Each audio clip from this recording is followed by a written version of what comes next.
Assalamualaikum warahmatullahi wabarakatuh. Perkenalkan, nama saya Wulan Halimatus Syadiah dengan NIM 2101010025. Di sini saya akan memaparkan mengenai paham radikalisme yang menyebar di kalangan anak muda. Saat ini, paham radikalisme sudah menyebar di kalangan anak muda.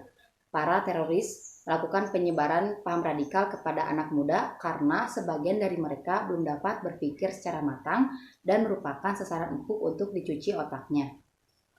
Para teroris juga memanfaatkan tempat-tempat pendidikan seperti sekolah dan universitas untuk melakukan penyebaran pahamnya. Dalam salah satu studi menunjukkan bahwasannya pelaku bom di Indonesia itu kisaran 18 tahun sampai 30 tahun. Dan salah satu teroris termuda di Indonesia yaitu Dhani Dwi Permana. Dia adalah pelaku bom Maryot tahun 2009 dan pada saat itu usianya baru saja menginjak 18 tahun. Ada juga sebuah riset dari Lembaga Islam dan Perdamaian yang dilakukan oleh UIN. Salah satu profesor yang bernama Bapak Bambang Pranowo, beliau melakukan sebuah riset dan memang hasil dari riset tersebut mendapat angka yang cukup mengkhawatirkan untuk kita. Dalam riset tersebut menunjukkan bahwa 50% pelajar yang dilakukan penelitian setuju dengan adanya kekerasan. Itu yang pertama. Yang kedua, 25% pelajar dan 21% guru, mereka mengatakan bahwasannya Pancasila itu tidak relevan lagi. Sehingga paham radikalisme muncul pada saat itu. Kemudian yang ketiga, 14,2% setuju dengan adanya pembenaran kekerasan menggunakan alat peledak seperti bom. Itu semua data yang dihasilkan riset dari Lembaga Islam dan Perdamaian. Dengan ini membuktikan bahwasannya paham radikalisme mengincar kaum milenial. Lalu bagaimana penyebaran ataupun aktivitas sehingga penyebaran ini kok bisa sampai ke kaum anak muda? Jadi ada dua cara yang dilakukan untuk melakukan penyebaran paham radikal ini. Yang pertama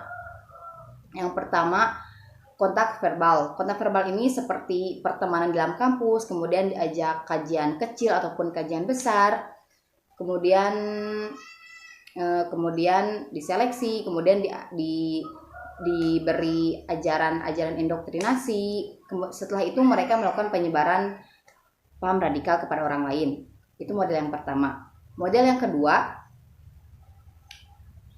mereka semacam membuat kelompok atau forum chatting di media sosial seperti di WhatsApp dan Telegram.